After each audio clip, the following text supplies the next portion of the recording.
Well, hello there. This is Gary Gnu from the Great Space Coaster, and you're watching Mega Podtastic. Just so that you guys know, we have Crazy Joe with the $5 super chat saying Skywalker said he pulled up on gun. A pull-up is a brand of diaper. Did Skywalker admit to crapping his pants in Hall H? I think he did, and he also informed me that right after he did so, your mother was the one that wiped his bottom.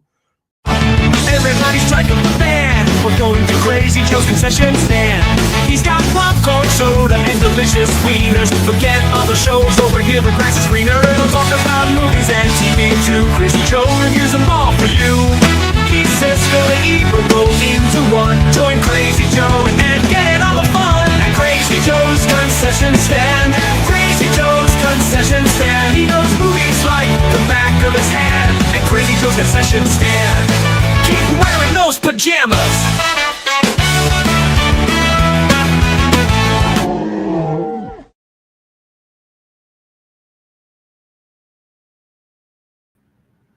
Look at that. I forgot to add myself. I am out of practice. Good morning. Welcome to Crazy Joe's Concession Stand. I'm Crazy Joe. We're doing this old Crazy After Dark thing. Got to get back in the habit of doing these. I used to have some pretty lively live streams going on Monday nights. And now it's like whenever I go live, nobody shows up. And I guess it's because I haven't been doing it as much. And people forget, people like to know when you're on. And I don't know, maybe we got to bring Monday nights back. Maybe that's what I got to do. Maybe Monday nights has to come back. But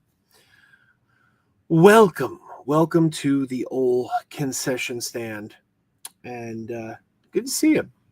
So I sent the link out. I don't know who's going to be joining us. I think Perp might be coming later. He said he was at a gathering of some kind. And is my fan on?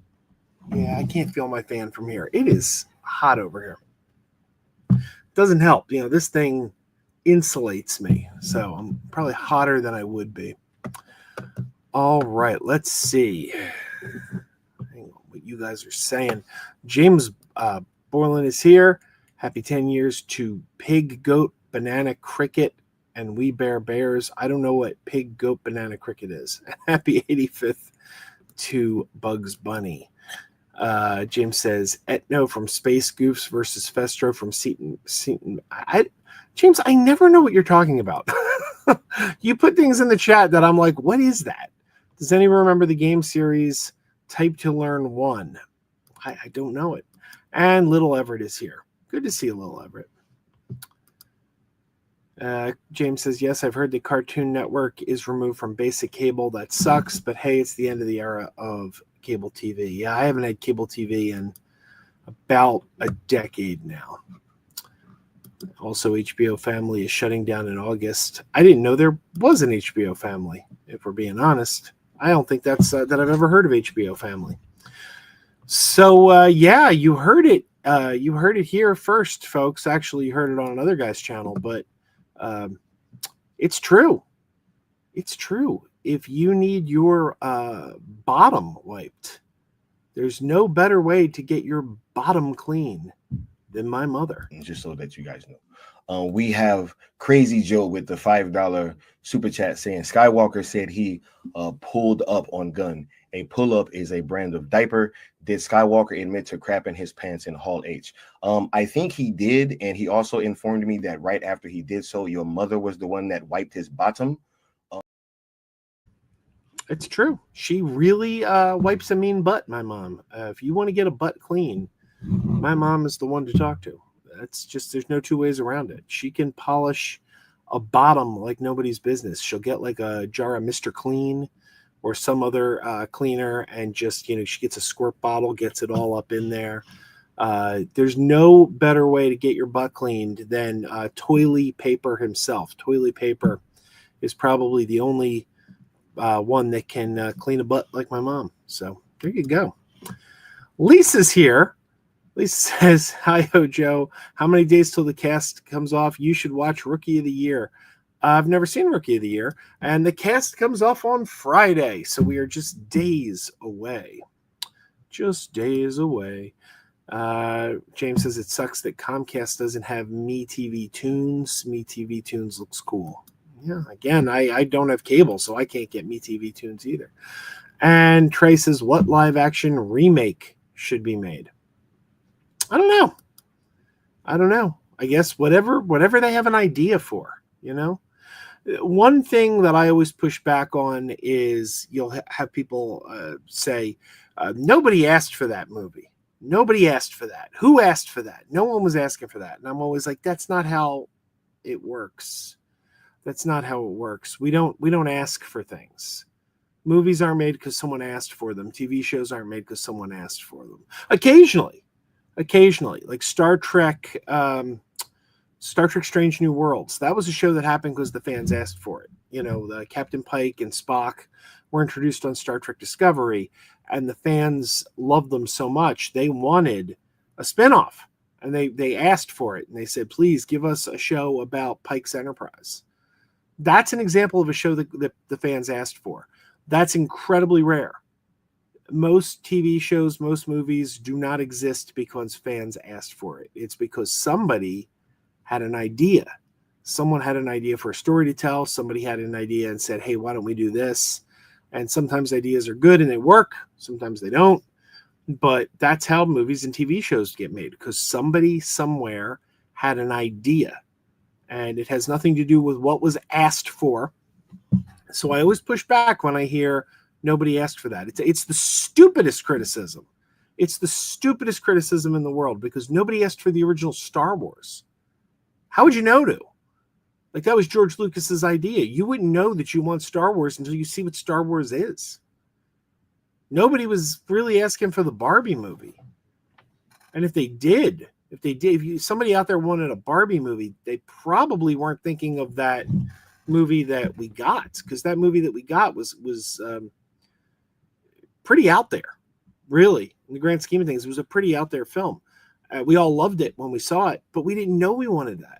We didn't know we wanted that till we saw that. And that's the beauty of creativity, is that when you have an idea, you have an idea, something cool could be done. So what's the next live action remake? I don't know. What does somebody have an idea for? What did somebody watch and say, I know how to translate that in a way that's going to be appealing to people. I know a way we can translate that will tell a cool story. I don't know. James Borland says, ever seen Taxi? I love the show. It's a great representation of New York taxi service of the 70s. Let me tell you a little story about Taxi. I'm going to tell you something very interesting about Taxi. I'm a huge fan of Taxi. I love Taxi. One of the greatest sitcoms of all time. But you know what show I never watched? I never saw a single episode, not one, not a single episode of The Wizards of Waverly Place. It's a Disney Channel show. It's a Disney Channel show for kids. I was already an adult. I was already married when that show started. I didn't have kids yet. But why would I be watching that show? It was a kid's show. I didn't have kids. I wasn't a kid. I wasn't going to watch that. So I never saw The Wizards of Waverly Place. But now I have a 10-year-old. And she started watching The Wizards of Waverly Place on Disney+. One day I'm making her breakfast and she's got The Wizards of Waverly Place on. And I happened to hear a character mention the Sunshine Cab Company. And my ears perked up and I said, did they just say the Sunshine Cab Company? And I come into the room, and let me give you a little bit of the story. Selena Gomez plays a character. Her character's name is Alex. That's the name of Selena Gomez's characters on The Wizard of Waverly Place, Alex. And in this episode, they revealed that Alex was born in the back seat of a taxi cab. And the cab was cab 804 of the Sunshine Cab Company. And they find out that cab 804 at the Sunshine Cab Company is being decommissioned, retired. And Alex, the main character, is very, very upset and wants to save the taxi cab that she was born in the back seat of. And she uses her magic and she brings the cab to life, and it's got the voice of Adam Carolla. But my jaw dropped because, unbeknownst to my daughter, my 10-year-old daughter who was watching The Wizards of Waverly Place, The Wizards of Waverly Place dropped a sequel to an episode of Taxi, because Taxi took place at the Sunshine Cab Company. And there is an episode of Taxi called Memories of Cab 804. And in Memories of Cab 804, all the cabbies tell stories about things that happened to them while they were driving Cab 804. And Alex, the main character, Alex Rieger, Judd Hirsch's character, he had a woman go into labor in the backseat of his car. And they insinuated that they were going to name the baby after Alex because he helps deliver the baby. And I'm like, holy crap, Selena Gomez on The Wizards of Waverly Place is playing the baby that Alex Rieger delivered in Memories of Cab 804. They made a sequel to an episode of Taxi on The Wizards of Waverly Place. I was blown away. I couldn't believe that. I contacted my friend Joe Hennis, who runs the website Tough Pigs. It's a Muppet website. If you don't know Tough Pigs, great Muppet website. But my friend Joe Hennis is a huge Taxi fan, and he loves Taxi. And as soon as I found this, I messaged Joe, and I'm like, Joe, have you ever watched The Wizards of Waverly Place? And I get a bewildered no. Like, where are you going with this? Why are you messaging me out of the blue to ask about The Wizards of Waverly Place? And I told him, like, you got to watch this episode. You got to watch this episode. It's a sequel to Memories of Cab 804 from Taxi. And that night he went home from work, watched that episode on Disney Plus of Wizards of Waverly Place, and he texts me and he goes, oh my God, how did I not know this existed? And I'm like, right? So yeah, that's a really cool thing. If you are a fan of Taxi and you have Disney Plus, I wish I knew the name of the episode. I think it has like Taxi in the title, or something about a taxi is in the title of the episode. I can't remember the episode title. But if you are a fan of the 70s sitcom Taxi and you have Disney Plus, try to find this episode of Wizards of Waverly Place, because it is a sequel to Taxi's Memories of Cab 804. So there you go. I just went off on a total tangent there. And Butts Unplugged is here. Good to see you, Butts Unplugged. James says Danger Mouse and Count Duckula are some of his favorite 80s cartoons. I watched both of those shows. Sesame Street is coming to Netflix. Any thoughts? Yes, God bless Netflix. They helped save Sesame Street from HBO and our president. So God bless them. Guardians of the Galaxy, Trey brings up. That's another example of a movie nobody asked for. Rookie of the Year, another movie nobody asked for. Nobody asked for Rookie of the Year, is on Disney Plus. It's good 90s entertainment. Cute Thomas Ian Nicholas. I had a serious crush on that kid that looked just like him. Interesting thing, Lisa. When Dave Perillo and I first started up the podcast, the audio podcast, before we made the jump to YouTube, we got a review early on Apple Podcasts, or was it an email from a viewer? I don't know. We got something from a viewer, and the viewer's name was Thomas Ian Nicholas. And I said to Dave Perillo, I said, on the show, Thomas Ian Nicholas, that's the guy from American Pie. I said, it could have been another guy who had the same name. But I said, is the guy from American Pie listening to our podcast and writing to us? And we put the question out there. We said, Thomas Ian Nicholas, if you're still listening, are you the American Pie actor, or is this a coincidence? Please let us know. And we never heard from him again. So to this day, I don't know if Thomas Ian Nicholas from Rookie of the Year and American Pie was the guy who reached out to us to tell us he was enjoying our podcast. Never said another word. I saw he was going to be at a convention in my area, and I'm kind of tempted to just go and say, hey, did you still listen to the old Megapodzilla podcast? I'd love to know. All right. Reggie is here. Reggie says they did a pretty good job with The Hobbit. Yes. I'm not a fan of Lord of the Rings, but yeah, I know people really like those. And James says, yesterday I saw a Masterpiece Mystery, great series. I also saw Knight Rider, great show. Knight Rider has just been released on 4K disc, so that's interesting. Hang on a second, I'm taking a look here. See what's going on. I don't know if anyone's going to stop by. We'll see. We'll see. Perp, I know Perp's out somewhere, but hopefully he stops by. James says, It's Always Sunny's my favorite sitcom. It's my favorite sitcom that's on now. Like my favorite currently in production sitcom. But my favorite sitcoms of all time are Cheers and Community. I love Cheers and Community. Taxi was a great show. Yeah. Reggie says, you're talking about live action remakes. I loved the animated Hobbit when I was a kid. I remember that animated Hobbit. It was by Rankin and Bass. That was one of those movies that, like in the 80s, if you got a VCR, like in the early 80s, when VCRs first became kind of mainstream, you know, the VHS and the beta player, they started in the 70s, but I didn't know anyone had one in the 70s. I think they were very expensive in the late 70s. But, you know, somewhere around 1982, 1983, suddenly everybody started having a VHS player. And I remember everybody always rented The Hobbit because I guess there weren't that many kids' movies to rent at that time. Like when the VCR first became widespread, you had some Disney titles, but there weren't that many movies, I guess, for kids out on VHS at the time. So The Hobbit was one of those movies that just everybody rented, it seemed.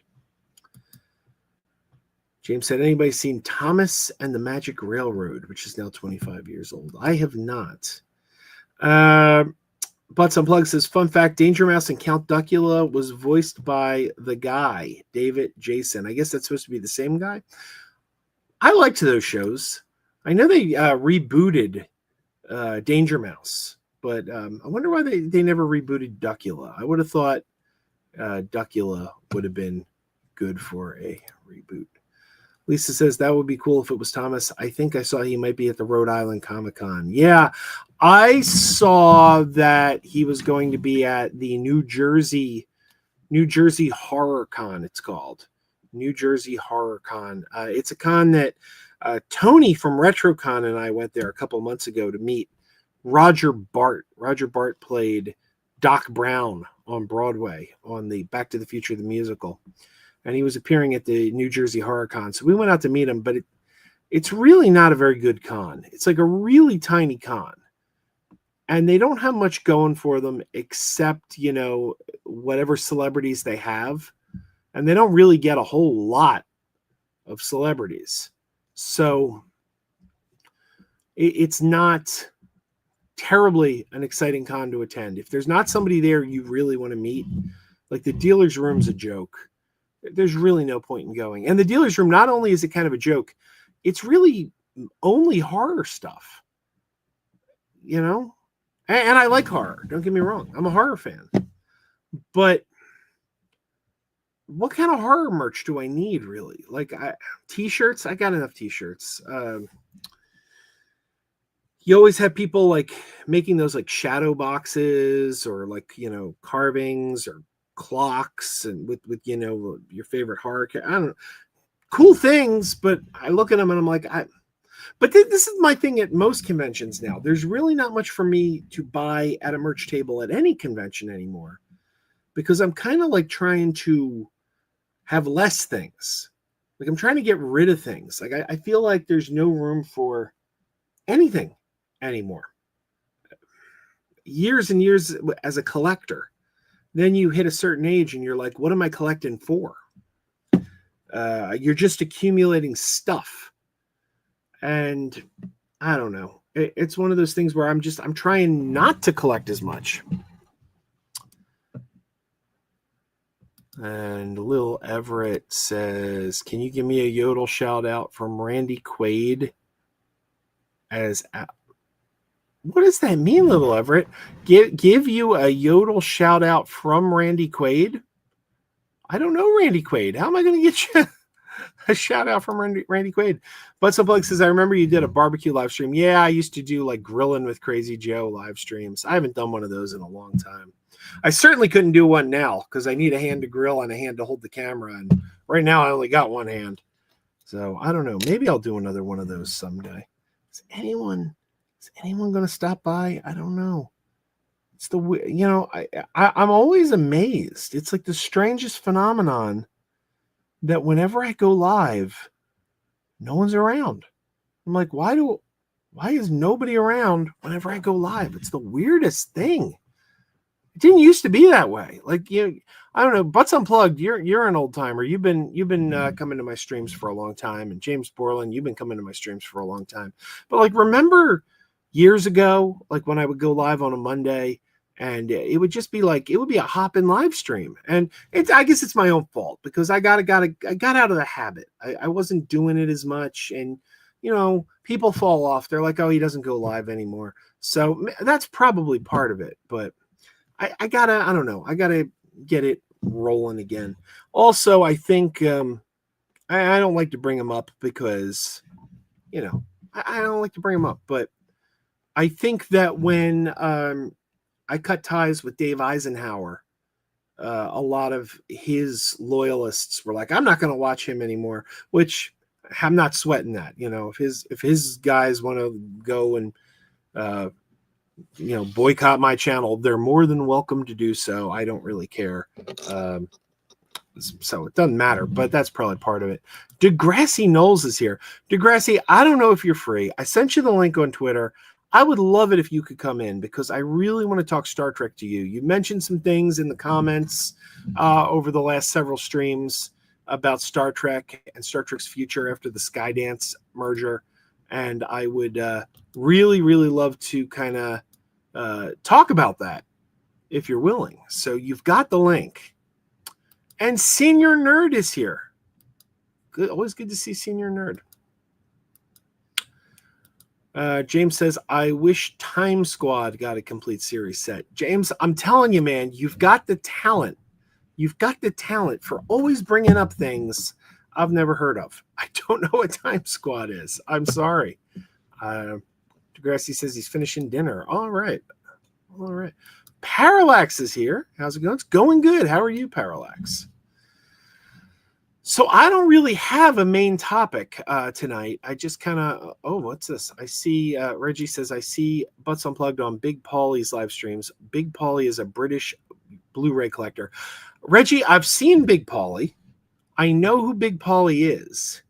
I think Big Paulie knows who I am. But I've never spoken to Big Paulie. I remember when the drama happened last year. Again, I don't really want to get into it, but I don't want to get into it, but I'm not going to shy away from it either. In order to get to part B of the conversation, we got to have part A of the conversation. But when that drama went down between Eisenhower and I last year, I remember Big Paulie making some comments on some streams. So he's clearly aware of me and I'm aware of him, but we've never met, never had a conversation with him. He seems like a friendly guy, so hell, I'd have Big Paulie on here if he showed up. What the heck? Lil Everett says Randy Quaid was an actor behind the voice of Alameda Slim from Disney's Home on the Range. Okay, I never saw Home on the Range. I certainly know Randy Quaid. In fact, Randy Quaid was in town just this past Saturday. My friend, the Philly Captain, was hosting an event with Randy Quaid at the Ashley Furniture Store in Conshohocken. Unfortunately, I can't drive. I was going to go to that event. I was going to actually go and see my buddy John, the Philly Captain, who I haven't seen. I haven't seen John, the Philly Captain, since he and Adam the Woo and Tampa J and I went to a baseball game together in September of 24. September of 2024, we Adam came to town. The Rays, that's Adam's favorite team, the Tampa Bay Rays, were playing at the I almost said Veteran Stadium. Veteran Stadium's torn down. Veteran Stadium's the old stadium the Phillies used to play in. It doesn't exist anymore. But they were playing at Citizens Bank Park, and that's the last I saw John in person. I'd love to get together with him, but I just haven't had the time this year. And I was going to go to that event to meet Randy Quaid, but couldn't drive. Pop counterculture's here. Oh shit, it's Senior Nerd. I'm always happy to see Senior Nerd. And I'm always happy to see pop counterculture. And let's see. Well, look, James, you can't have a complete set of Phineas and Ferb because it's not complete. They're making new episodes. How are you going to have a complete series when the series itself isn't complete? Let them complete the series. Let them complete the series. Then you get the complete series. There's literally new episodes of Phineas and Ferb going out now. CJH says we got to get Perp to watch Dexter. Now, CJH, you want to come in? You want to look. I want to be the great ambassador here. I want to be the ambassador, like Sarek, Spock's father on Star Trek. I want to be the ambassador. I would love to send the link to Senior Nerd. I would love to send the link to CJH. I know sometimes some personalities don't want to appear on stream with each other, but if either one of you guys wants to join the stream, let me know. You're both invited, and we can come together and have a shared moment in the spirit of peace and tranquility. And there you go. I don't know. Pop Counterculture says noise. But Unplugged, I did too. I'm not going to highlight that because I don't want to reignite a rivalry. That's not my goal. I don't want to reignite a rivalry, but I did too. Surprise. Big Paulie's a great guy. He's got a great channel. I got to watch Big Paulie. Okay. I got to check him out. So anyway, and CJH wants to apologize to Senior Nerd. Look at this. Come on. Come together in peace and love. It's all of us. So there you go. I'm getting dry mouth. Hang on. See, this is why I prefer having people on the panel with me. When it's just me, too much talking. I just talk too much, and I want someone else to do some of the talking. So I'm just not talking all the time. It's got to be more fun for you guys too if someone else is here, right? Like, you don't want to just hear me blabber on, right? Like, I don't want to hear me just blabber on, but it is what it is. Yes, a kumbaya moment. Butts Unplugged says, what's your favorite DS9 episode? Mine is Little Green Men. Easily. It is, oh geez, I know the episode. I'm blanking on the name. I wanted to say Far Beyond the Stars. Not Far Beyond the Stars. I love Far Beyond the Stars. Great episode. That's not the one. Oh, come on. The Garrick and it's a fake. What's the title? I must have said Midnight on the Firing Line. That's an episode of Babylon 5. Damn it. I'm blanking on the title. Yeah, it's, the one. Garrick, Cisco and Garrick conspire to bring the Romulans into the war. Why can't I remember the name? It's going to come to me in a minute. And one of you is going to say it in the chat before it comes to me. I know that's what's going to happen. All right. Hang on a second, Senior Nerd. Hang on a second. Nope, that's the leave button.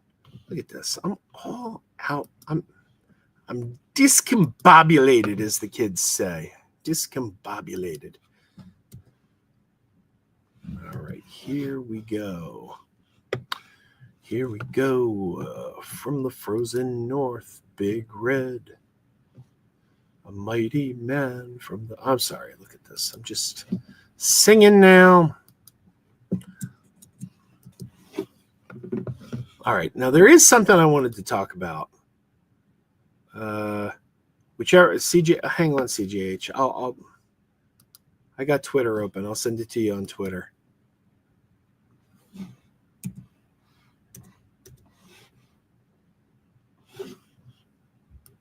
It's big, big, big, and it's red, red, red. Got that stupid Saturday Night Live song stuck in my head now. All right, there we go. All right. Degrassi says, thought my shirt had soupy sales on it. I wish. If I had a soupy sales shirt, I would wear it. And James also loves WKRP in Cincinnati. See, we got such a random chat. Like all random things. Welcome. Hello. Welcome, CJH. Hey, How you doing? doing good. Now you know. Watch that last episode? I did. Now you know what Perp would say to that, right? You say Perp's gotta watch Dexter. You know what Perp's response would be, right? Yeah. He's got to watch all the series. Dexter, New Blood. And, He's gonna say, hey, I'm little movie perp, not little television perp. Exactly.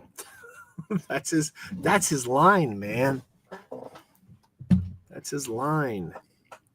Did you hear? I don't know if you heard, CJH. Did you hear that my mother is really good at cleaning butts? I did not hear that. Oh yeah, here you go. Listen, just so that you guys know.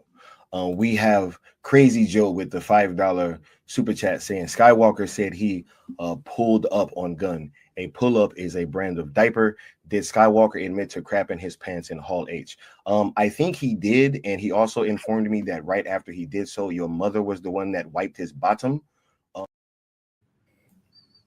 She's really good at it. Like, I mean, she really gets Really that butt just sparkling perfectly. Damn. I love that clip. I'm sorry, I just love that clip. Butts Unplugged says my favorite video you did was the Buck Rogers video. You know, it'd be funny if like Netflix did restore Snyderverse. If like the next movie got canceled.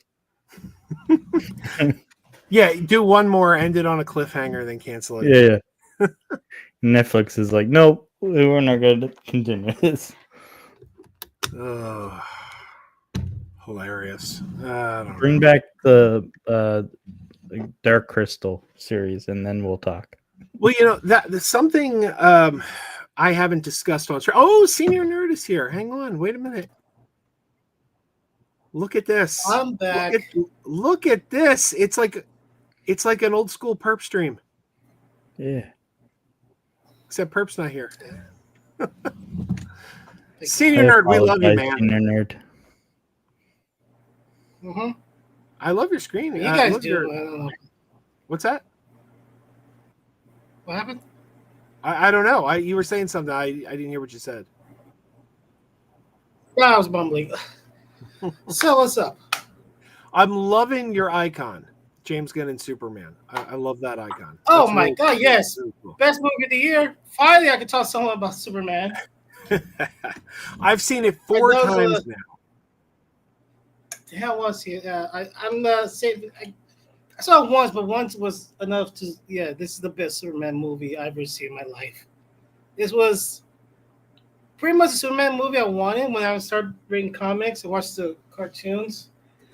I thought James Gunn did a perfect job, and yeah, it was great. Had a lot of fun. Love the music. It's a great start for the DCU. That's the only thing that I love. Come out and say, oh yeah, I'm want more out of this universe, and more out of this. This is like the best. Yeah, so it's great, and hopefully I can see Fantastic Four this week. I want to see it. I do want to see Fantastic Four in theaters. Yeah, I love Fantastic Four. I wish I loved Fantastic Four. I wanted to love Fantastic Four. I thought, man, this movie was like almost like Superman, like for you. Like the movie was made for you. Yeah, those two movies. Like I actually thought, based on the trailers, I thought going into it that I was gonna maybe like Fantastic Four even more than Superman. Because that world, that future retro look, that 60s like future retro, I just thought it looked amazing. And I was so excited. Yeah. Did you like The Incredibles? I did. So when I watched the Fantastic Four, it felt very much like that movie, The Incredibles. Well, the problem I had with it was, and I don't want to. Senior Nerd hasn't seen it yet, so I don't want to. I don't want to drop any spoilers here. Or and I hope he enjoys it more than I did. But I thought it needed more humor. I thought it took itself too seriously. Like the chemistry between the characters didn't feel right to me. Like if you watch if you read the old Fantastic Four comics, I wanted more of like more bickering between Johnny and Ben. I wanted a little more of the like playing pranks on each other. Like I just felt like it just took itself too seriously. Do you think it's because of how long the other Marvel movies have been compared to this one? I don't know. I don't know. This one was way shorter than the other ones. Well, it was like 2 hours. I mean, it wasn't that short. It was like an hour, 40 or 50 minutes, I think. It says. It's like the third shortest movie. Yeah, and I thought, and usually, I was worried about the runtime, but apparently, based on, like, I know you didn't like it, but based on the reviews, people really did love this Fantastic Four. Yeah, I saw the Fantastic Four on Friday night with my family. I went with the family, and I don't think anyone was blown away by it. My wife and daughter seemed to enjoy it more than I did. Everybody agreed Superman was better. But I went back the next day and watched both movies again. I was like, I'm going to do the Super Fantastic. And I watched Superman and Fantastic Four back to back. Although, I didn't do Super Fantastic. I did Fantastic Super because the way the times worked, I saw Fantastic Four first. And that was my second time seeing Fantastic Four and my fourth time seeing Superman. And I just walked out and I'm like, man, Superman is perfect. It's just perfect. So, and I wish I'm disappointed that I didn't love Fantastic Four. I wanted to love Fantastic Four. So my family went in and Mom went in kind of wanting to hate this movie because she likes the Chris Evans one. So at first she said that the start of the movie, she felt like this was going to be the worst movie she ever saw. And then as the movie went on, she admitted she loved it. Now, Degrassi's saying they stripped the comedy from the movie and changed the ending. Was there originally more comedic moments in the movie? Because the movie sorely needed them. I don't want to give it away because it's a great moment. It's a great moment. But the best part in the movie is this really funny scene that happens at the very end when they're going on TV to do a live appearance, and then they leave the studio and something happens outside the studio. Oh, I know exactly what you're talking about, and it's roared. It's so funny because it's so true. When you get to that scene, if you've ever had to do what they have to do, it's something so mundane and so complicated. And I know from experience, and I was dying because of it's the thing. The reason it's so funny is because of how true to life that scene is. And I'm sitting there thinking to myself, where was this? Where was this kind of stuff in the rest of the movie? This is what the movie was lacking. I love this scene, and I want more moments like this. And now I get this at the end. It was very disappointing. Well, how was Galactus and Silver Surfer? Oh, they were fine. They were great. Yeah. Well, the other character, the other villain character, without spoiling anything, his scenes was kind of felt cut out. Paul Walter Hauser. Yeah. I thought he was great every moment he was on screen, though. But he was barely in it. You know what I mean? And man, that guy's having a moment. Paul Walter Hauser. He was in one of my favorite movies of the year, The Luckiest Man in America, where he played the guy who went on. It was a true story. He was the guy who went on Pressure Luck and gamed the system and figured out how to win all the money. He was great in that. That was like one of my favorite films I've seen this year. He was in that. Can I say this? I Yeah. think the Fantastic Four was a better Incredibles 2 than the Incredibles 2. Sure. I don't know. I enjoyed Incredibles 2 Oh, more than Fantastic Four. There it is. Degrassi says it was super feel good until the ending when they lose, and then they went for the inverse. Interesting. Comedy in the vein of That Thing You Do. See, when that happened, the thing that Degrassi was mentioning, my theater gasped. Hey guys, hang. Hold on, come on. God damn, I haven't seen the movie yet. Well, without Yeah. spoiling it. Yeah, hang on a second. Even the head, I might put it together.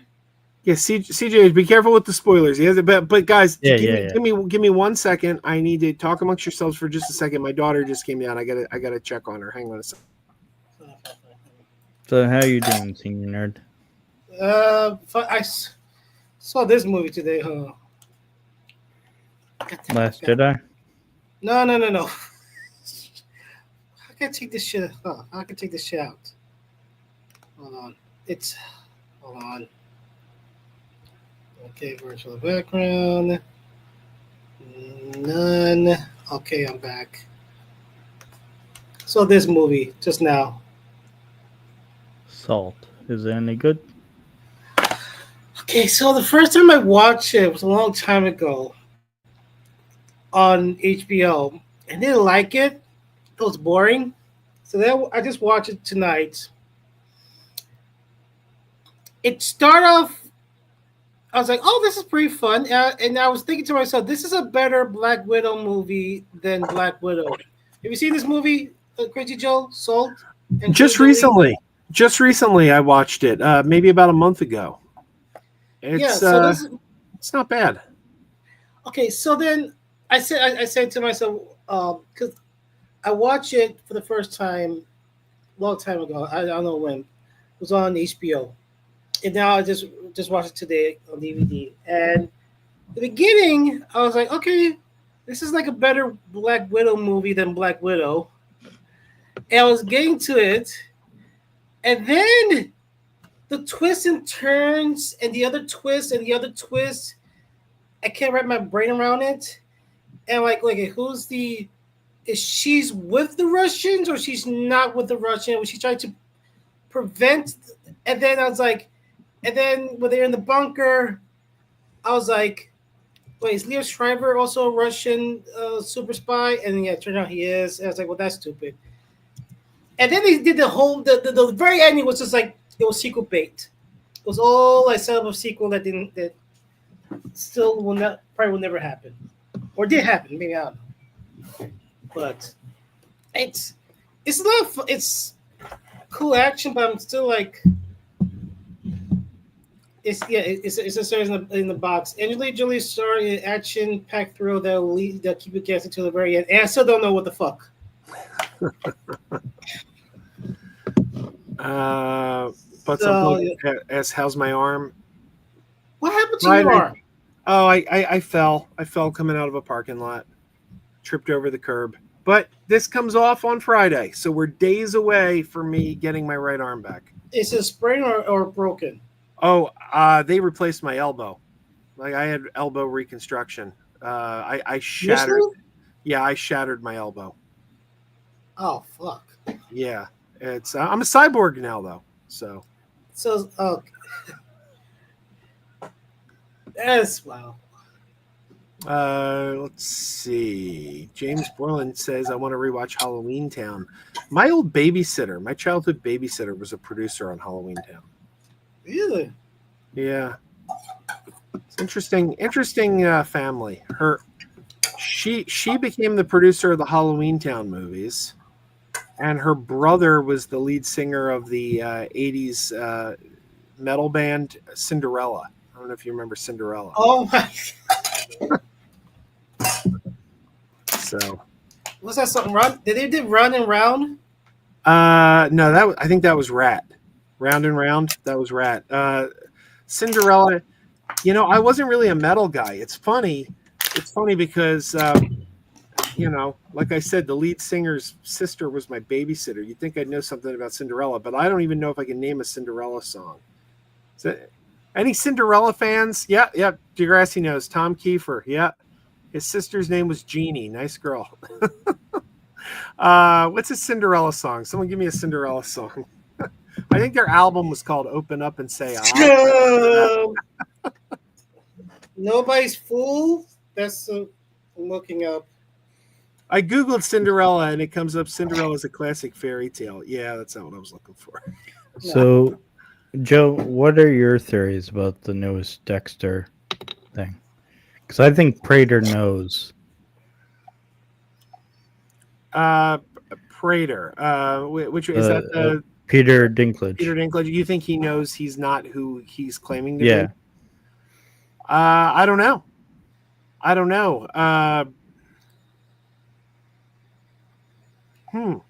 It's interesting that he had Dexter's trophies, though. Yeah. Yeah. Oh, yeah. Don't know what you got till it's gone. I remember that video from MTV. I remember that. But I would go further because I'm wondering if those serial killers aren't actually serial killers. You think they're faking it? They're faking it, and Prater is trying to, frame Dexter. Or catch Dexter in the act. But how would he know that Dexter was going to, reemerge right at the that cops, moment? Remember? Hmm? They showed him that he worked for the cops. Prater worked for... I don't remember that. Yeah, they showed the little billboard thing, and it showed Prater with the cops. Wait a minute, I'm trying to... Let me see if I can share this here. This is... I think I've shown this before, but this is... Degrassi says, I saw Cinderella with Winger and the Bullet Boys a few times. This was a local establishment in my hometown called Pat's Chili Dogs. Doesn't exist anymore. And this was the commercial that Cinderella did for Pat's Chili Dogs.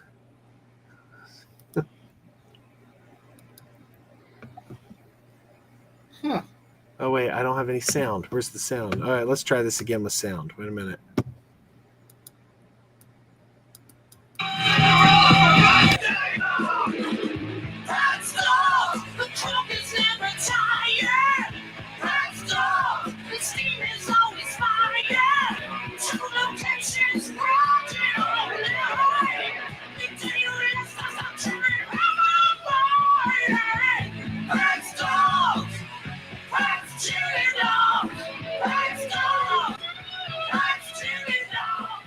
Oh. Okay. Okay, you're muting, Joe. Oh, yeah, there you go. No, that was a local commercial for Pat's Chili Dogs that Cinderella did. And then about a year or two ago, the building that used to house Pat's Chili Dogs was torn down. And we texted my friend and said, hey, they tore down the old Pat's Chili Dogs building. And he responded, I guess the cook got tired. Because in the song, they said the cook is never tired. Stupid things. So... And Sonic the Hedgehog approves of Cinderella. So there you go. So yeah, I don't know. I don't know where they're going with Dexter. It's an interesting thing because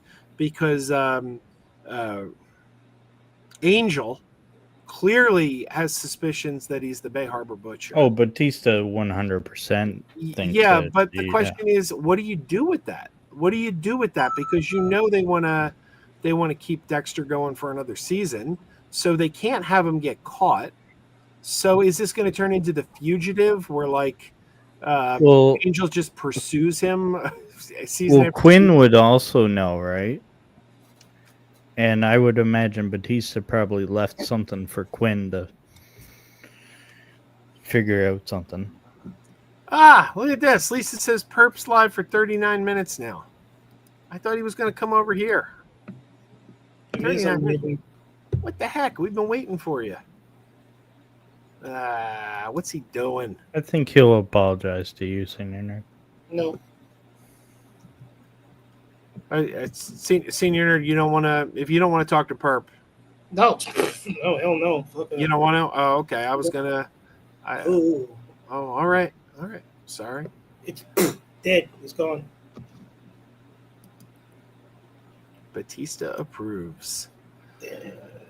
So I don't know. What other topics do we have? We were talking in backstage. Comic-Con was bad this year, man. There was nothing happening. Well, the only news that came out of Comic-Con that I found exciting was the Star Trek news. The Star Trek news I got very excited by, but there was really nothing else. I watched last that. year. Last year, today was like Robert Downey Jr. as Doctor Doom. That was the biggest thing. Now it's nothing. I was like, what happened? I watched that Avatar trailer and I felt nothing. I still haven't seen it because I don't care. I don't care for Avatar. Yeah, I saw the first two, and I didn't like either one of them. I saw one. That was enough. I think I'm gonna. Here's the thing. I watched the first Avatar. I had no interest in Avatar. I really when it came out, I had no interest. I didn't see it. I'm like the only person who didn't see it when it came out. And then I went and saw it in 2018. I rented it in 2018. Watched it because I was going to Disney World, and I was going to ride the ride. And I thought, well, maybe I better see this movie before I ride the ride. And after having seen the movie and ridden the ride, I would say it was a great ride.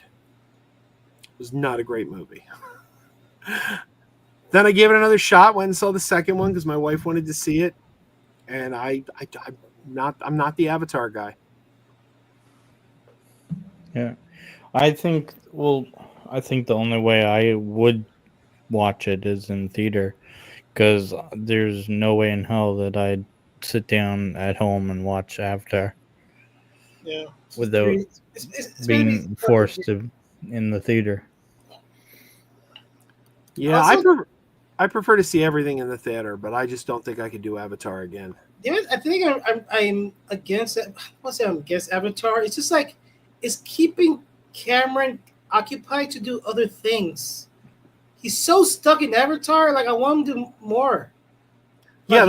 That's it. He is doing more though. Well, that's all we're going to see for the rest of his life. I think he's trying to move on from Avatar. Actually, I mean, he's been talking about doing like his own Hiroshima movie because he didn't think that Oppenheimer did a good job about the aftermath of the bomb dropping.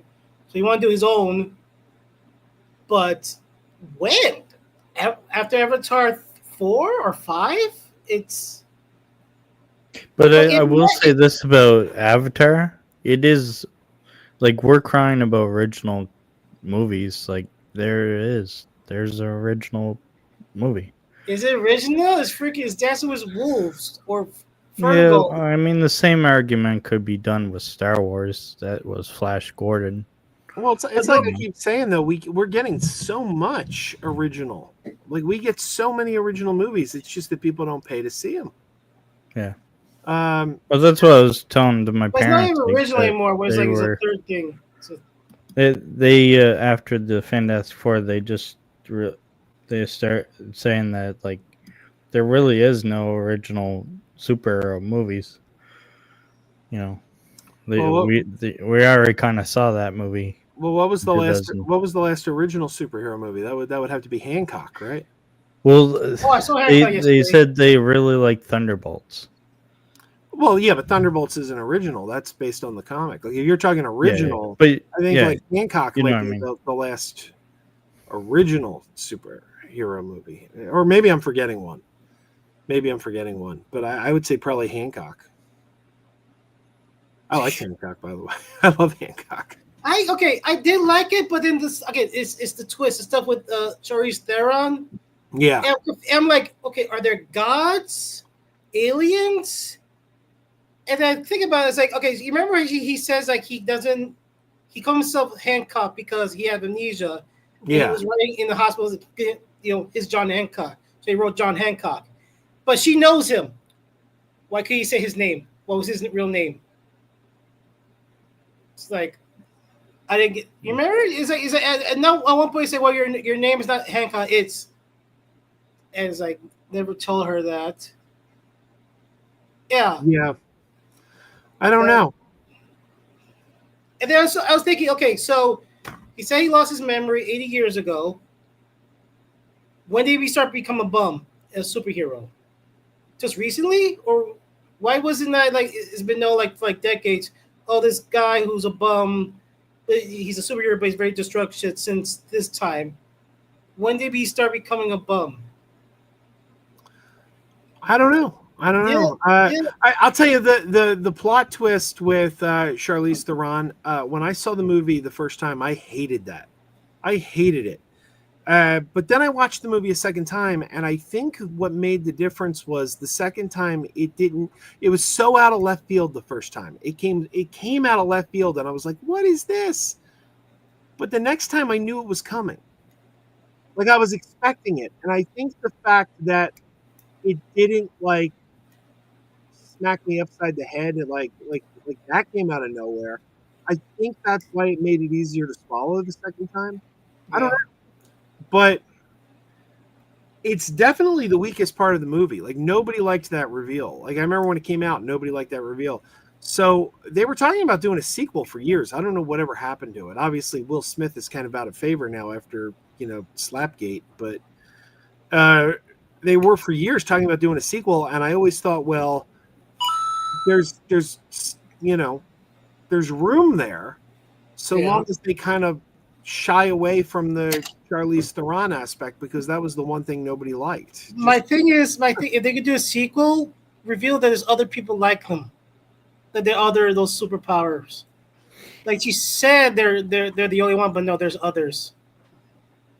Make it like make it like Superman 2, where like like their own General Zod. It's like we could take over the world if we want to. I gotta say, when I first saw that new Predator Badlands trailer, I felt nothing. In the theater this time, I'm excited for that movie. I'm excited to see that one. After Prey, the Predator franchise is a franchise that I said a while ago, there's nowhere to go with it. We've seen everything. Like what more can you do with that franchise? But Prey, what it is the designs are always cool. I gotta say that. Did you guys see? I don't know if you saw this, but there's a new RJ promo that's out. Have you seen the new RJ promo? It's RJ. Zack Snyder is a hack. The Snyderverse is dead. Long live the DCU.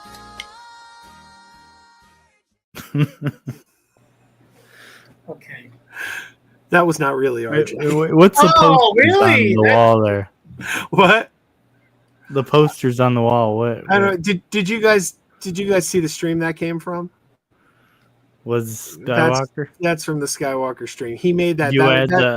I added the music, but yeah, that was his rendition of RJ. That was Skywalker's rendition of RJ, and RJ approves. He thought it was hilarious. It doesn't look like him, but he thought it was hysterical. So I saved it. I DM'd Skywalker and I told him Netflix is just gonna cancel it, so why not put it on Prime? And I just left it at that. Sell Snyderverse to Tubi. Yeah, Tubi. Oh, well, I'm gonna wrap this stream up because I did tell Perp I was gonna. We were supposed to tag up at some point, so I guess I got to go over to his stream now. I don't know what's going on. This is crazy, but I want to. Yeah, well, you know what? That's exactly what I'm gonna do. Well, but that's the thing. I don't want to leave Senior Nerd in the lurch. Like I know. No, I'm just gonna do my Letterboxd review of Salt, and I don't know, just mess around till I fall asleep. All right. Well, then that's what I'm gonna try to do. I'm gonna go over to what we need a letterbox, but for comic books. That's interesting. I think it's called Goodread. I've heard of Goodreads. I know that's for books though. Do they do comics too? Yeah, comics too. You can review. You can review comics there. But Butts Unplugged. I'm not going to leave. Like you can stay here. I'm not going to leave. I'm going to I'm going to merge the streams. I'm going to merge the streams is what I'm going to do. Don't merge the streams. Yeah, Don't cross the streams. Do you want cross the stream? Don't cross the stream, Egon. You're gonna open the portal. Yeah, no, this is what we did the other day too. I go over to Perp Stream. What other movies I saw recently? Oh, I saw. I saw. But I saw What's Fifth that? Element today. Also, The Fifth Element today. That's a great movie. I love. You know what? I think it's one of my favorite. It's got to be my top 5 favorite sci-fi movie. Oh, look, Degrassi's here. That's nearly like a damn. That's like a near perfect sci-fi movie. It's like everything I wanted. I think as a watching, it's like I think I like this more than A New Hope. My 3 favorite Star Wars movie: A New Hope, Return of the Jedi, and Revenge of the Sith. Yeah, it's definitely a classic. I remember seeing that in the 90s. It just blew me away. I could get over the opera scene. It still blew my mind. I could have done without Chris Tucker, though. Chris Tucker grates on my nerves. He was, at least he was, okay, he wasn't near like Jar Jar Binks level of like, I want him to die. But thankfully, it was like very sparse. Yeah, you know what? He got better as the movie went on, but it's like when he comes in, like it's like when he makes his entrance, it's like, oh my god, who's this guy? Okay, well he made his entrance, but then when we put the microphone on Bruce Willis' face, Bruce Willis' mouth, he just say one, say, yes, and he said, I'll be right back, guys. Sorry about that. Sure. Yeah. Here's Corbin Dallas with the word of the day.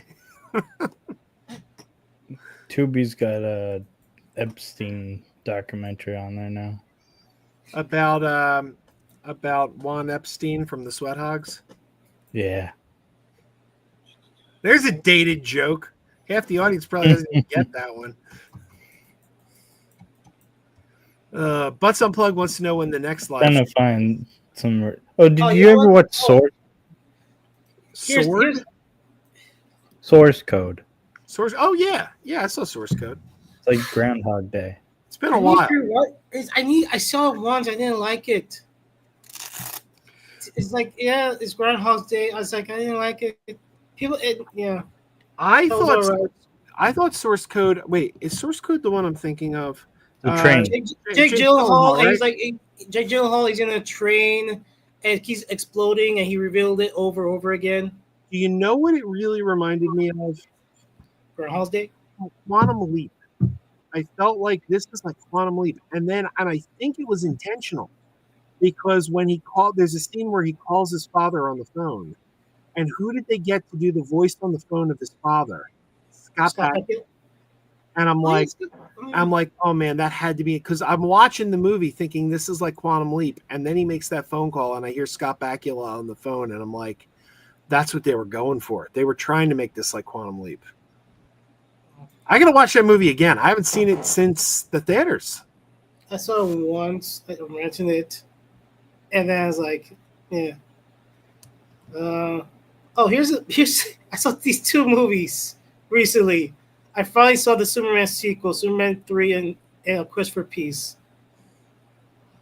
Damn. Isn't that the 4th one?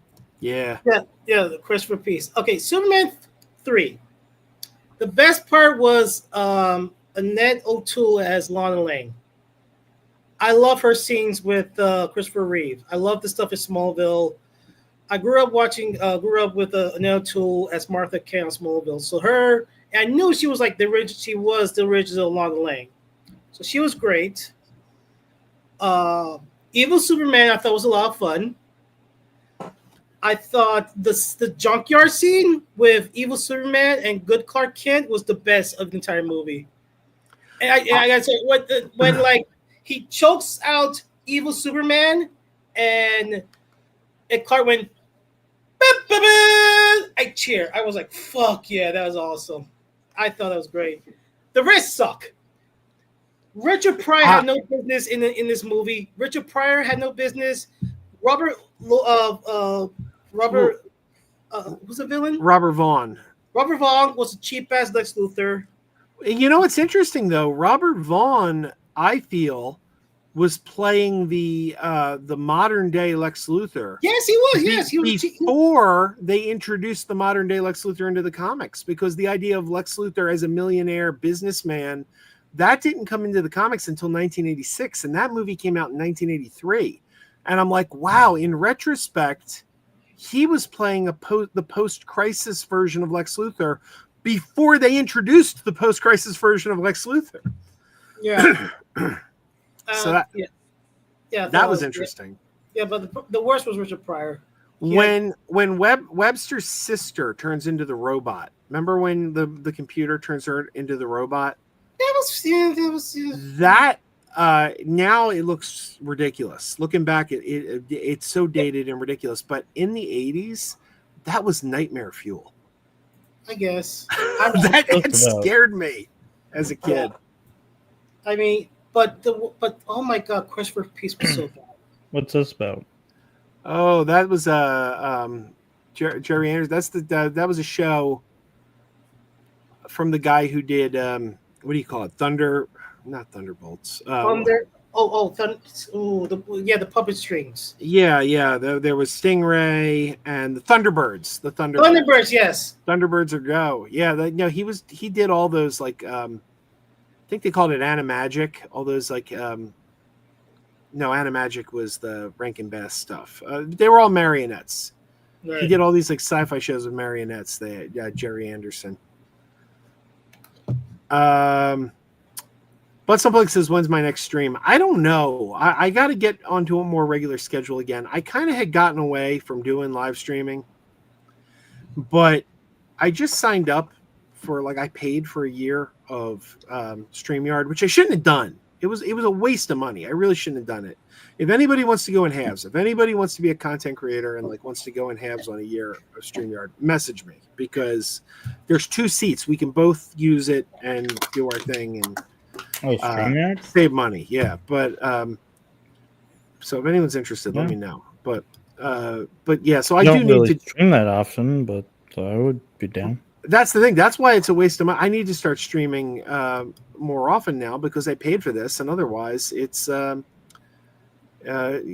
Oh yeah, Butts Unplugged says I didn't think alcohol worked on Superman. Yeah. He sure got drunk in that one. Hey, it wasn't the Red Sun, like Supergirl.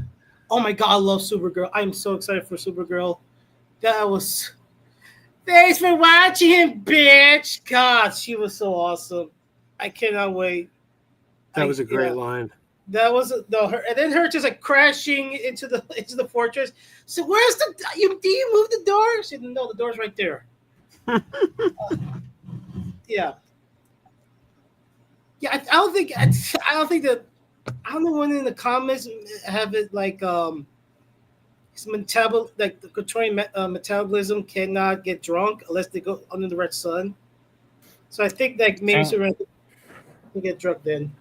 It sounds like that James Gunn doesn't want to develop Teen Titans until he establishes Batman. From what I heard today, with the whole Teen Titans script not existing. So I'm wondering. That's fine. Keep it. I mean, get established. He's got establish the characters and then their sidekicks, then do Teen Titans. Oh boy! So what happened to Degrassi? Is he coming back? I don't know. I'm back. There you are. There you are. So Degrassi, tell me about your neighbors. It's that thing when your neighbors have children and grandchildren in the proximity, yet refuse to help them in times of need. Yeah. So, since I'm such a good neighbor, you're like State Farm. Yes, I am there. Oh boy. Yeah. So I don't know what's going on. Perp went live. I thought we were doing one stream tonight, but apparently it turned into two. So. I think I've been bouncing back and forth, and it appears that before I cut out here, I was there for a second just listening on my phone, and I think shit was about to go south there again. So. Oh really? Oh man. With RJ or I don't want to. RJ's there. I don't want to. I don't want to. Okay. I don't know what Perp's saying. I have no idea what Perp's saying. Yeah, no, I don't either. But I. Oh, it has to do with Skywalker. Or? Well, look, when I was just there, some stuff went down. Some stuff went down today behind the scenes, and I don't want to say who it was in a public place. I don't want to say what it was, but some people in our little online community had a falling out, and then a making up, and then some people aren't forgiving, and other people are. I don't know where they stand now, but I basically just tried to step away from it all day and be like, Are you talking about me? No, not at all. Not at all. At least it's not about me. Everybody asks about you and wonders where you're at, and everybody hopes you're okay if they haven't heard from you. So you're good. Last night there was a perp stream where we were reacting to Skywalker, and I'm not going to name names. I'm not naming names, but a person in Skywalker's chat, basically pissed off everyone on our panel, and a mutual friend, a member of our community that is a friend to that person, got very angry. And then there was like a behind the scenes fallout today. And then I heard phone calls were made and amends were made and people were happy, but one guy still wasn't happy. And I know. And I just kind of, it was like, I'm staying out of this one. So I don't know where they, and I don't know if that's what, I don't know if that's what they're talking about over there, but I miss a lot. My position on all of this from the very beginning, ever since I first set foot in the quote community unquote, my position has always been the same. That these things, I've been part of multiple online communities over the last quarter century, and in the private chat. I don't know who that. I don't know who that is. CJH. Yeah, it is. It is, Joe. Oh. So, and I hate that kind of that private chat backstage, like, you don't know what I know bullshit, but we're doing it, so it is what it is. What was I saying? Thanks, CJH. Sorry. No, it's all good. I do that. Yeah. Oh, I know. About being, and I've seen this happen countless times in communities that far bigger and that carried a lot more weight with either the people that founded the group, the writer or the filmmaker that founded these groups, these message boards, these forums, whatever they were. This is a tale as old as the internet, and I'm just trying to use my experiences to navigate it. Yeah, it's difficult when there's so much interplay and like crosstalk between communities, and everybody says that there's no such, I don't want to be, no guilt by association, and all opinions are valid, and that's all kind of BS as far as I'm concerned.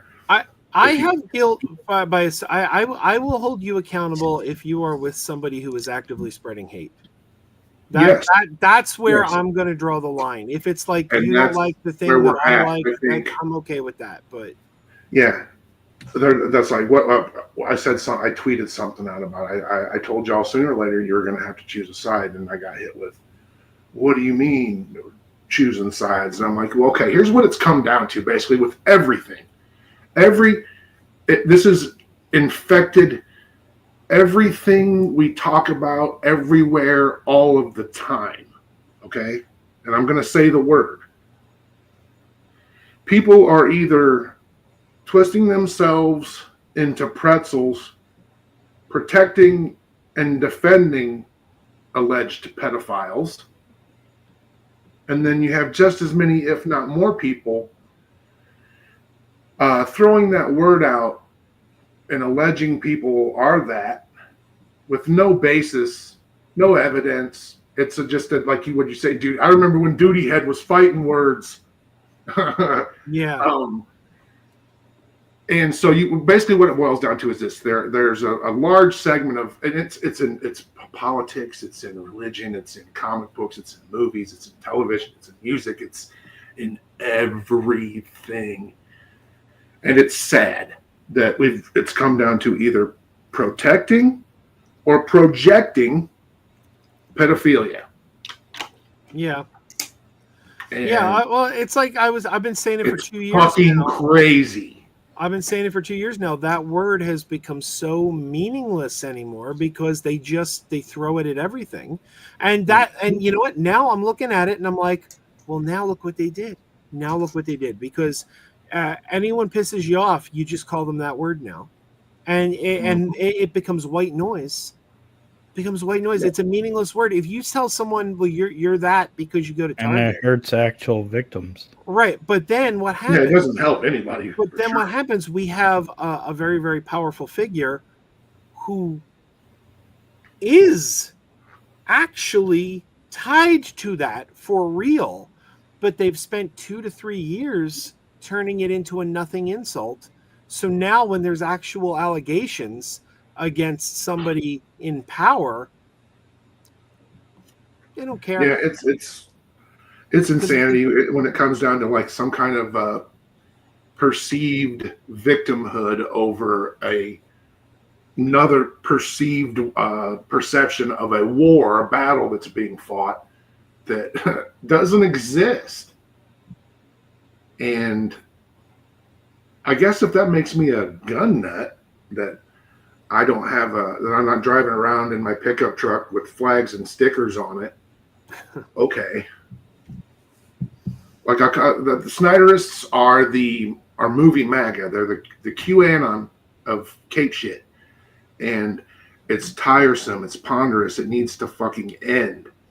And whether there's mental illness involved, or I mean, they can have their happy little toy religion or whatever it is, but I don't know how did it get here where a dude is like turning stalking or the trying to present that he's stalking. Why would you say I'm going to stalk and harass this person and put it all on video and confess it to the world?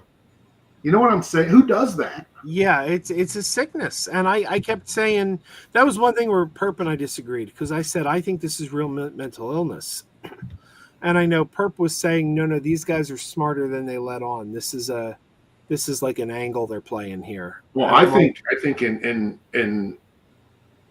Skiwalker's instance, it is mental illness, and I think that there are probably people that are smarter. Those people that are smarter than they're letting on are taking advantage of that. Well, that's why he's going to be real easy to scapegoat when all of this shit does eventually come crashing down. Well, that's why I don't really understand what's going on in his community, because you've got to think there's a line you don't cross, and when he crosses that line you don't cross, if he's got mental illness and can't see that was inappropriate, where are the people near him? Where's the family members, the friends, the people who are plugged into reality? Look, I had a friend years ago who he went off the deep end, and his girlfriend broke up with him. Okay. His girlfriend broke up with him, and he started to get really mentally, unstable. And he was carrying a gun. He had a license to have a gun for a long time, but then he started telling us how he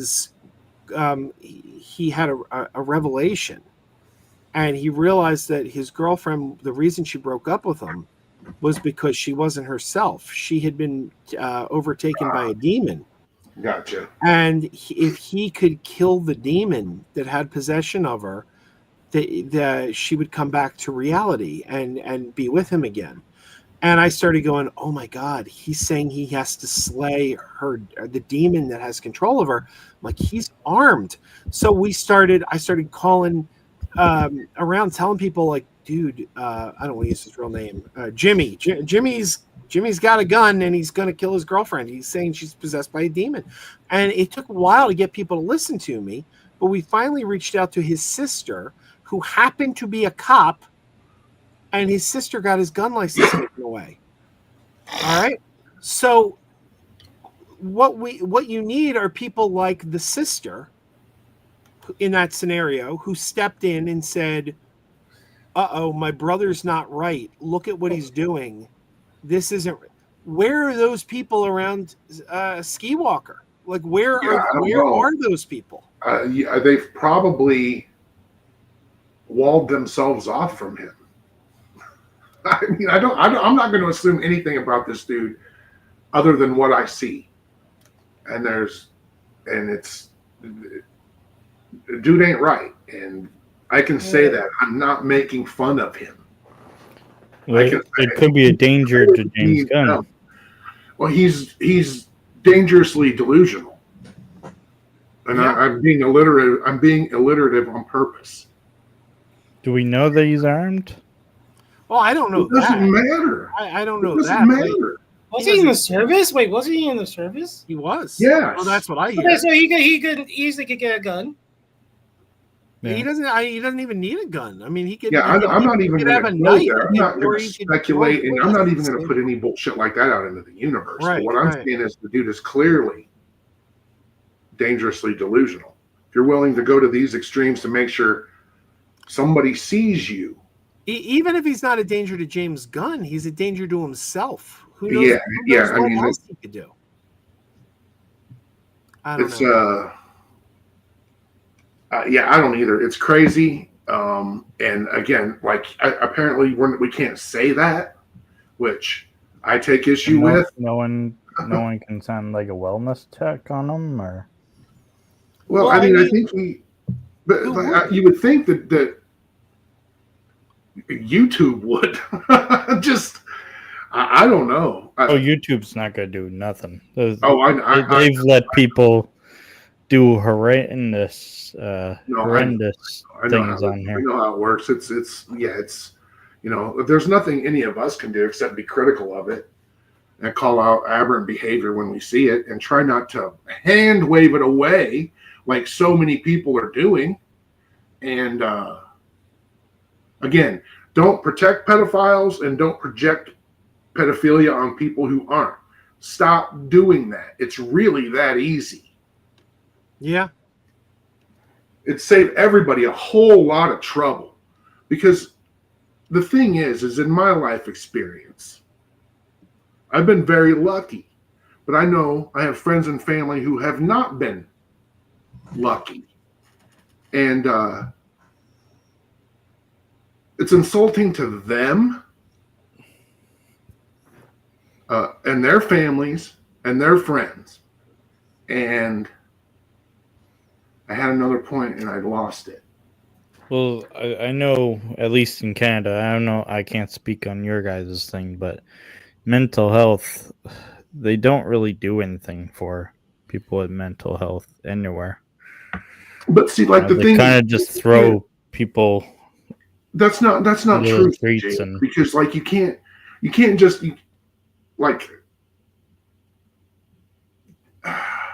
can you expect to be helped? I think people have a relatively reasonable expectation that if they have friends and family to turn to, that somebody will be there to help them. But I know that like you can't help someone if they don't want to be helped.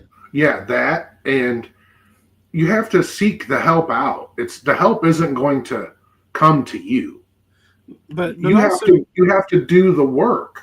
And I understand it's not feasible for. I get it. I get that they can't come to you.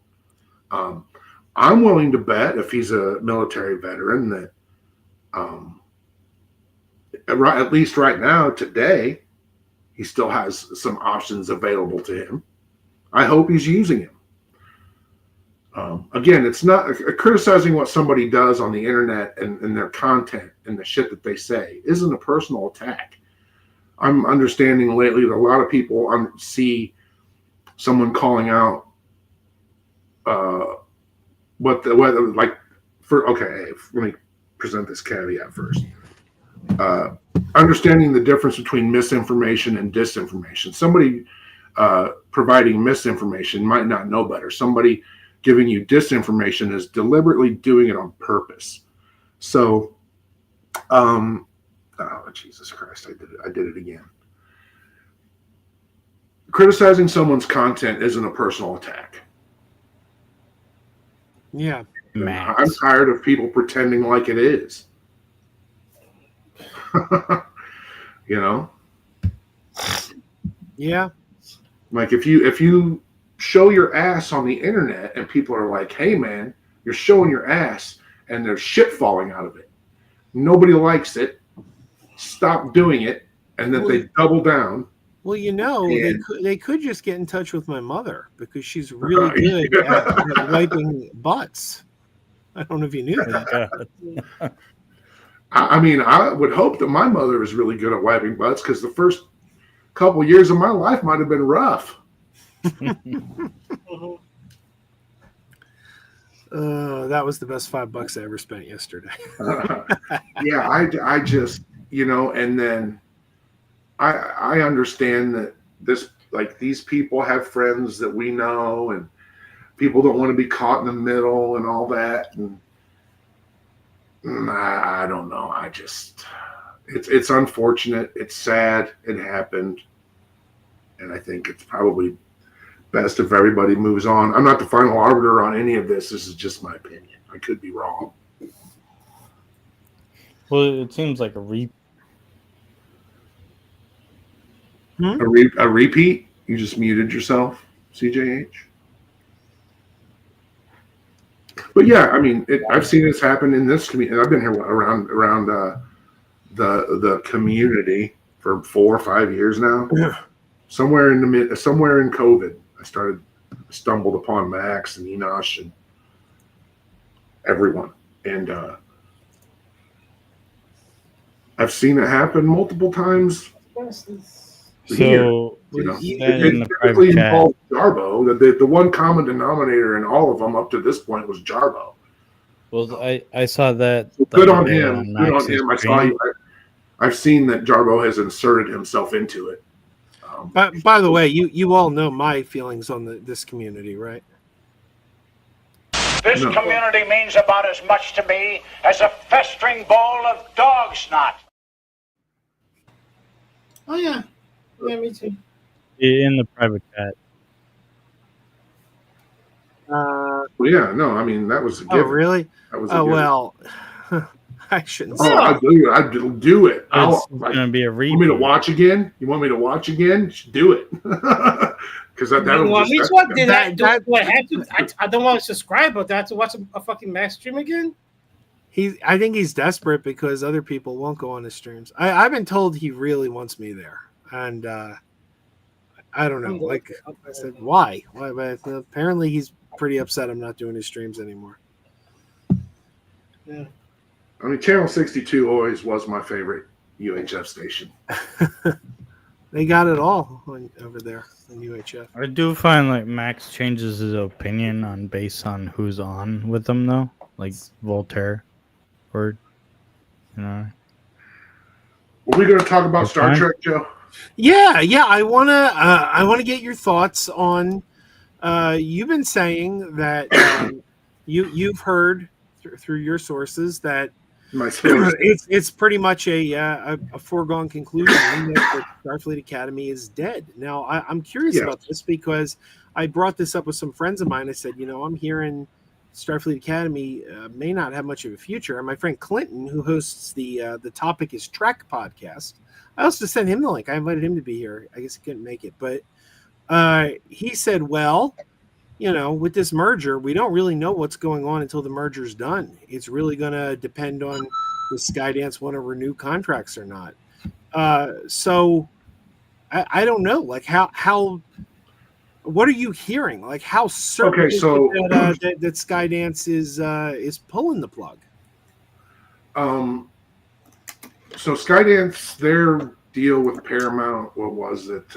Mid 2000s. It was sometime before the first Star Trek movie, and I think they'd done something before that. So Skydance co-produced and co-financed the 3 Kelvinverse movies, right? And that was through their overall deal with Paramount. There wasn't any kind of carve out or anything special about it. It was just, we're going to help you pay for these movies, and this just happens to be 3 of them. It's my understanding that they might not have received all of the monies those movies made. And I believe they're majority shareholders in the Ellisons are majority shareholders in Paramount anyway. And that's because that's how Paramount ended up with Terminator and some other stuff. The Ellisons are not our friends. Larry Ellison is on the record, and I can't find it, but I know it's in an article or he's quoted somewhere.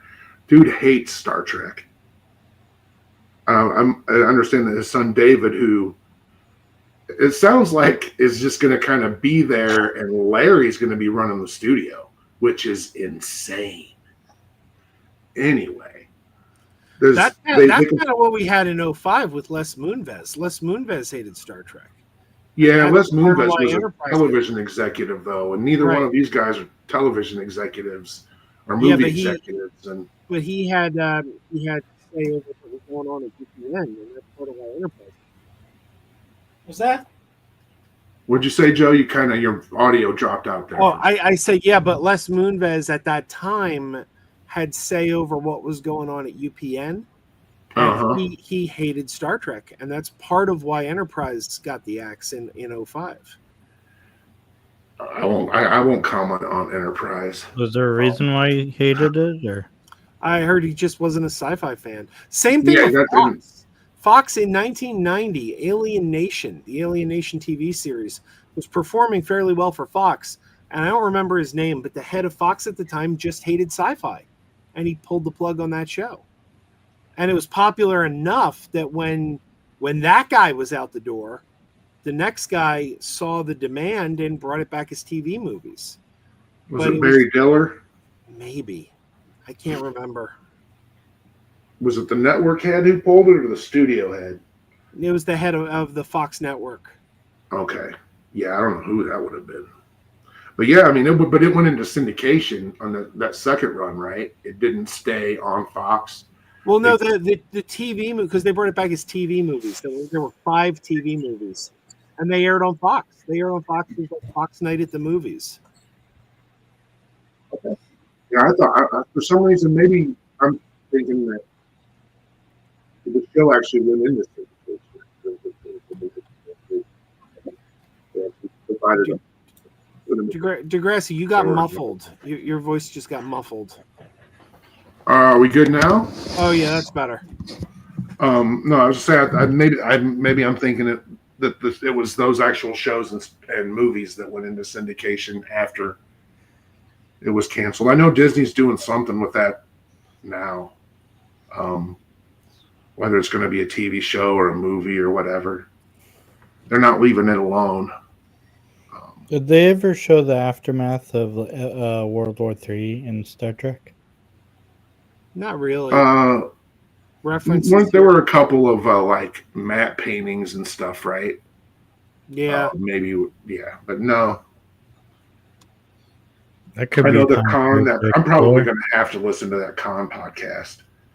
But I fully expect the Ellisons to probably just vacate anybody like Kurtzman and whoever else is working.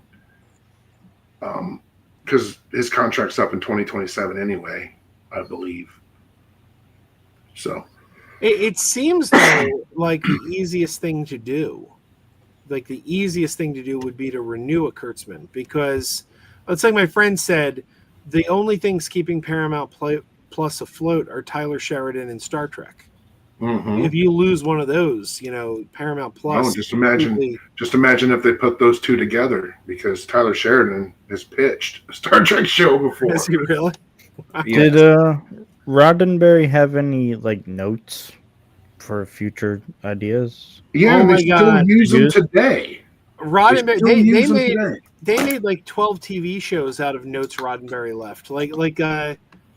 The show, some of them were ridiculous. Like the show Earth, no, they did Earth: The Final Conflict. They did Gene Roddenberry's Andromeda. And apparently Gene Roddenberry's Andromeda, the only thing it had to do with Gene Roddenberry is that Gene Roddenberry had used the name Dylan Hunt in a script, and they were like, I think Robert Hewitt Wolf, a Deep Space Nine writer, created that show, and they were like, oh, let's take this name that Roddenberry wrote once in a script, and then suddenly it's Roddenberry's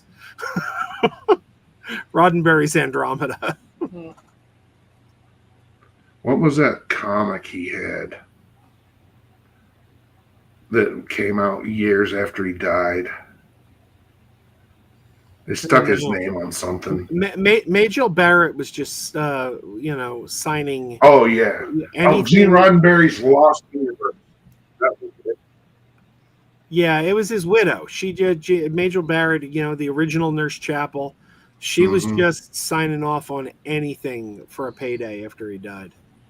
Techno comics. Everybody had a techno comic. Leonard Nimoy, Neil Gaiman, Alice Cooper.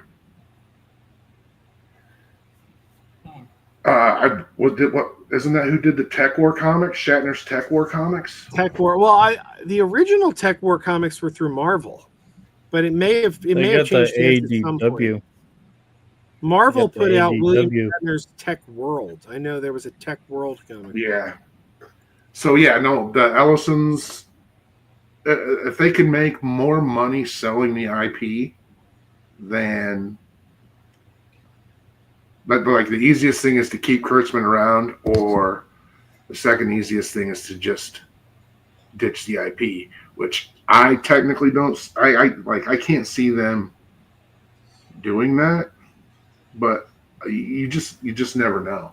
Yeah. Could they ever do the mirror? They want movies. War? They want movies. The Ellisons, if they're keeping it, I know that they're going to want movies. They want movies. That's their thing. I think they might have even started shutting down their television division just to focus on movies. Could they ever do the mirror universe, like the comics from IDW? I mean, the mirror universe seems to pop up frequently. Like season 1 of Discovery was all about the mirror universe. I personally, for me, as an old head, an old Trekker, they should just stick with what works and just kind of follow the original, move the show forward into a new era. And I know that's what they did with Discovery. But yeah, I don't know. It's one of those things, like for me, and I've explained this before, I think in other streams, it's like with Transformers. After the final season of the Japanese series, because after it ended here, there were 3 more seasons in Japan. And what was the last one called? Victory. I think it was 1987, 1988. That's where Transformers ends for me. I've had the movies on in the background. I've watched some of the other cartoons and stuff. But all I need is 1982 to 1988, and I'm good. I don't need to. Did you see Transformers 1, Krazy? Yes, I saw Transformers 1. Perfectly fine film. I hated all the Michael. It's too bad they're not going to do a sequel. Yeah, nobody went. I rewatched the trilogy. It's so I follow them as guilty pleasures. I know they're bad, but they're fun bad to me. Yeah, they're. I get that. I can't do it. I just. Fourth one. I'm watching The fourth. The fourth one, that was my limit. I was done. I was like, you know what? I get you, Michael Bay. I'm an R-word. I like you, and now you give me the middle finger. It was, And When's watch the him last like time we see the original series? the cast of every Coen's brother movie show up.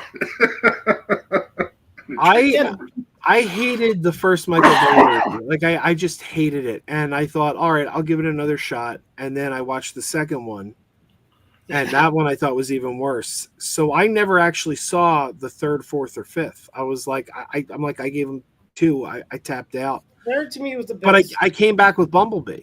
And Bumblebee, I said, okay, new writer.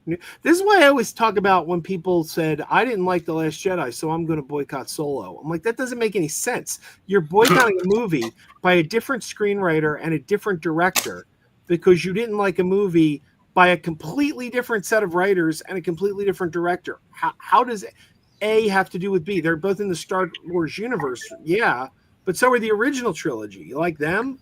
It's who's writing the story is different. So I said, all right, I didn't like what Michael Bay's doing with it, but as soon as someone new comes in, I'll give it another shot. They bring in Travis Knight. I loved Bumblebee. So I don't know. Yeah, I liked Bumblebee, and those last 2 I did actually enjoy, and I enjoyed Transformers 1. But I get, and I'm not even passionate about the stuff that I do actually like, but I routinely go through the original 5, 6 seasons of that cartoon. I mean, it's probably in a yearly rotation. Same with He-Man, and Super Friends, Thundar the Barbarian.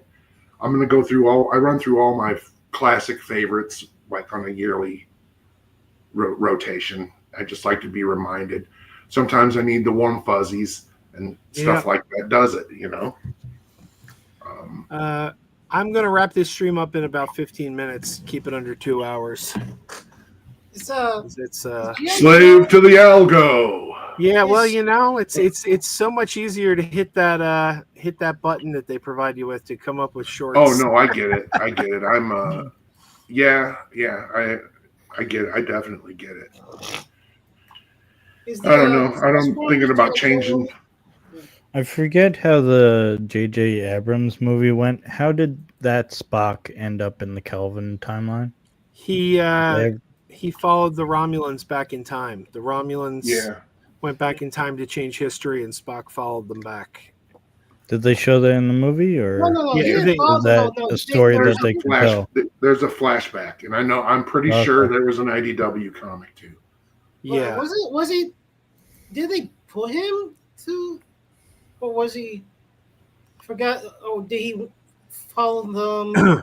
It was the Romulan star blew up. Yeah. And destroyed Romulus, and the Romulans kind of blamed the Federation. Yeah, I know. Yeah. So he went back in time, Nero, to get revenge and destroy like the Federation in the past, and Spock followed him. So that was. And then they had him force him to see Vulcan destroyed. Right. Yeah, I need to sit down. The third one's my favorite. Yeah, that was my favorite too. I still haven't seen Beyond. I see the first JJ Star Trek and Into Darkness. I thought Into Darkness was he's enough for the trailer that we're gonna do Wrath of Khan, and they did. They redid Wrath of Khan. I was in a community. I was in another community, much like this one, when Star Trek Into Darkness came out, and I'm like, I read the script. It's Khan, and they're like, "You lying sack of shit." I'm like, "No, it's Khan. You don't have to believe me. Why would they do that?" I'm like, "Oh, that's whatever. It's okay. It's not Khan. Don't believe me. It's not Khan." And then it turned out as Khan. Yup. I still don't understand why it was Khan though. Like they went to all that trouble to reboot the timeline, and it's like, well, you now have this fresh timeline. You could do anything. You could do whatever you want. And then it's guess we're going to do the thing that you've seen before. I'm going to guess it was a studio edit. Studio said you have to do it, or you don't do it at all. But my issue was up until the last 20 minutes of the movie. This was obviously the third Khan story. we've ever had. You know, Space Seed being the original, Wrath of Khan being the next one. This is the third Khan story. And they managed for the bulk of the movie to tell an original story that did not rehash anything we saw before in either Space Seed or the Wrath of Khan. And then in the last 20 minutes, they threw it all away. Yeah. And they did the, now Kirk dies and Spock's on the other side of the, it's like, why? They did it like you always remind. Yeah. They also did that. I was like, oh my god. Like I can just like I went to see Star Trek 2 the Saturday. It opened, I believe it opened on a Friday because they weren't opening movies on Wednesdays yet at that point. And oh geez. Oh yeah, so there. But El Necron actually went on, huh? El Necron blocked me on Twitter today. It was the funniest Yeah, thing. He said something on Twitter, and I responded. But my response, I was like, I'm going to send a response that doesn't make any sense, just to confuse them. So my response was just a GIF of a Philly cheesesteak. That was my whole like response, Crucifer. I know some of these people are, and I try not to. I try to respect people I like, and I not necessarily disrespect people I don't like, but I have biases for people I like. That's kind of how shit works. You know what I mean? And is El Necron friends with Crucifer? Yes. Oh, I didn't even know that. I had no idea.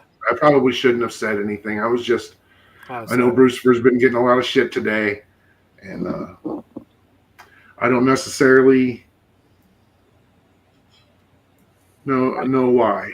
I don't know that I've ever heard the name El Necron until today. Like I know he said a couple. He's been going by W Necron here in the last few weeks. Okay. But yeah, I think a lot of people on either side of this issue are trying to. By the way, Crazy Joe, did Max apologize about this tweet that he made to you? Hang on a second. God damn, CJ, you got it out for Max. Yeah. I probably didn't. I gotta get my show. I didn't even see this tweet.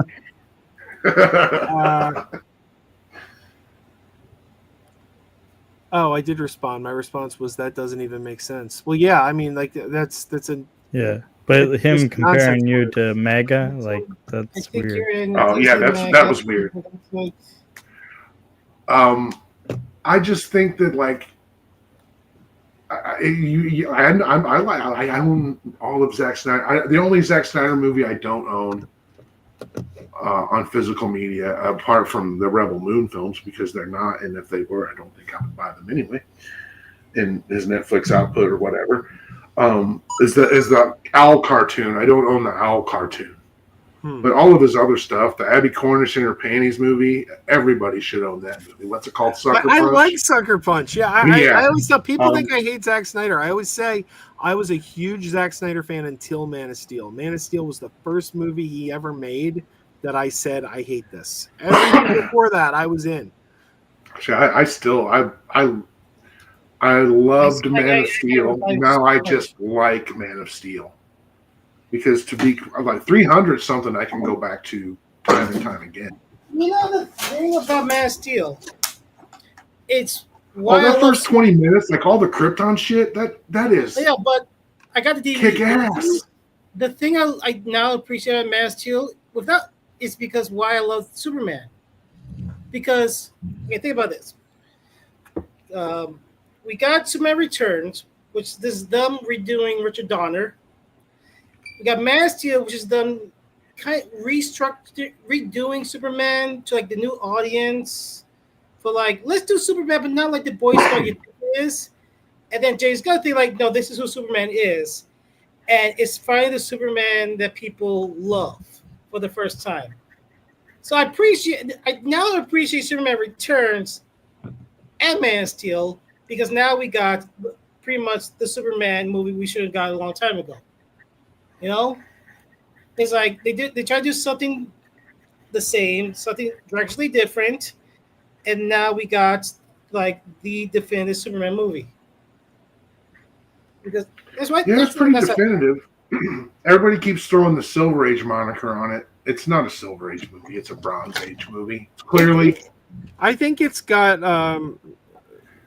parts of kind of all the eras in there. Like there's a little bit of Silver Age in there. There's a little bronze. Yeah. There's a little modern. Like it's just kind of like a nice mural of the Superman. Yeah, legend. yeah. It's definitely crystalline, like pure and crystalline, much like '78 was, much like the animated series was. It just captured everything. But the movie just reeked of Bronze Age to me. Sure, it has your modern and your Silver Age elements. There were some Golden Age elements in there. Yeah. But it really just stank of bronze. I could smell the like 1970s on that movie, kind of. But that's just me. All right, guys. It is.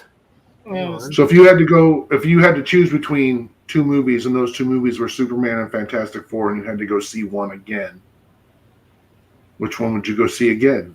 Oh, for definitely Superman. Definitely. Yeah. I've seen Superman 4 times now. I will see it a fifth. I happily will see that a fifth. Still haven't seen Fantastic Four yet. Hopefully this week. Do you know what Oh, time you'll it is? like it. There's really, I mean, I don't think there's anything to hate in it. I just think it was just too dry. I didn't like the Jim Story Fantastic Four. Yeah, me either. You'll like I still this haven't one. I still have seen Fan Four Stick. You know the Josh Trank with Michael B. Jordan. I still haven't seen it. I want to see it just to see how bad it is. I gotta see it because I was like, which is the really worst? Right now, to me, the worst comic book movie of all time is Elektra. I gotta go with Batman and Robin. You've never seen Barbed Wire? No, I've never seen Barbed Wire. I as a kid, I loved it because Yeah, no.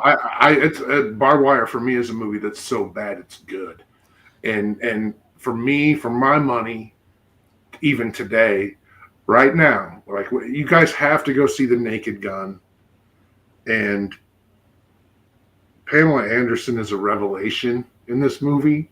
Oh, cool. And I know she got snubbed or whatever for the Showgirl movie. Comedy movies. But in this movie, I don't know. There's really not enough I can say about the new Naked Gun. It's the tightest 85 minutes of comedy I've ever sat through. That's great. Hey, guys, do you know what time it is? It's Pajama time. Clobber.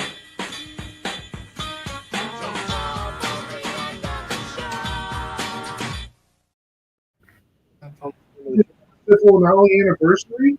What? We just had a Civil and Ollie anniversary. Yeah. Year? Tonight's stream is brought to you by Precious Roy. You know the Two Storm from the 90s unreleased Fantastic Four?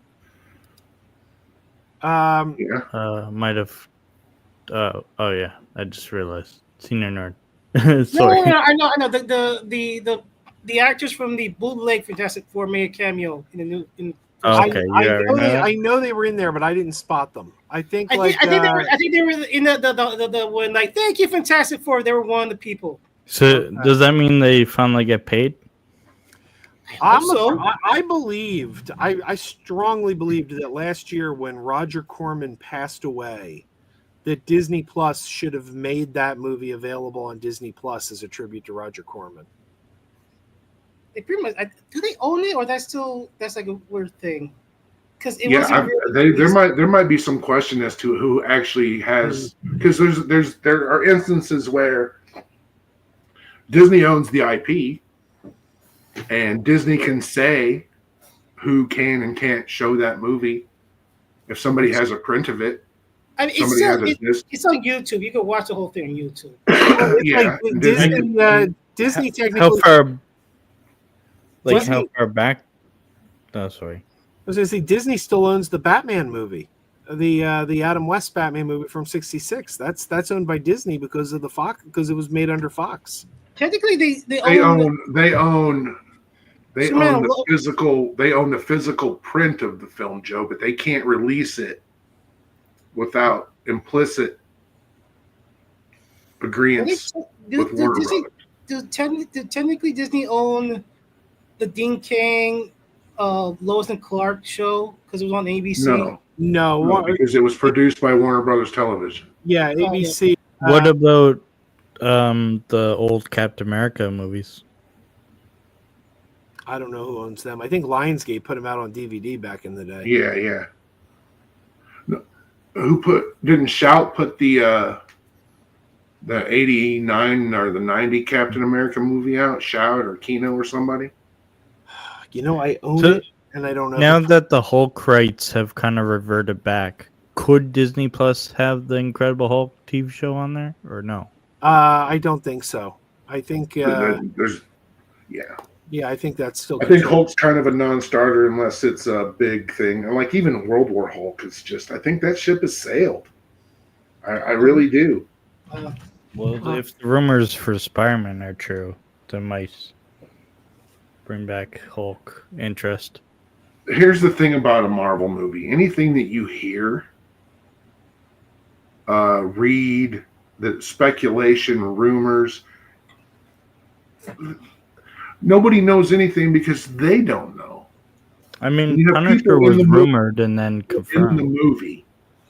I'm talking about things that are happening in projects that. Yeah, I mean, the Punisher was a given. And they've already said, hey, look, you're going to get like the Fox cartoon version of Punisher. We're going to get the lasers? That would be awesome. Imagine you're going to get the Fox Punisher, the one with Buff Longward. You ain't getting whatever's been on TV for the last however many years. All right, guys, I am going to wrap this up now. I want to thank you guys for all being here. I appreciate it. Mm-hmm. It's always good to get Senior Nerd out of retirement. So it was good to see you, Nerd. All right, everyone. I'm going to go check out this perp stream when we end and see this what kind of battle. Yeah, I'm going straight there. You guys have a good night. Y'all soon. All right. Keep wearing those pajamas. Keep wearing those pajamas with the plastic feet. Keep wearing those pajamas. Tell everyone you meet. Keep wearing those pajamas with the back door flap. Keep wearing those pajamas. Don't open it, it's a trap. Oh no, it's a trap. Some people call them bitches. Some people call them jammies. They can come embroidered with big money and no whammies. They can have 100 tiny commander Adamas. But no matter how they look, just keep on wearing those pajamas. Keep on wearing those pajamas. Keep wearing those pajamas. And now we're having fun. Keep wearing those pajamas. And now the song is done. I get angry just thinking about it makes me mad. Little kids doing drugs, it turns my stomach. That stuff hurts. It stops you from living up to your potential. It holds you back. It hurts the user. It hurts his family. And it hurts his friends. I just want to shake some sense into you kids that are using drugs and thinking about using it. So remember, don't, or else. Okay?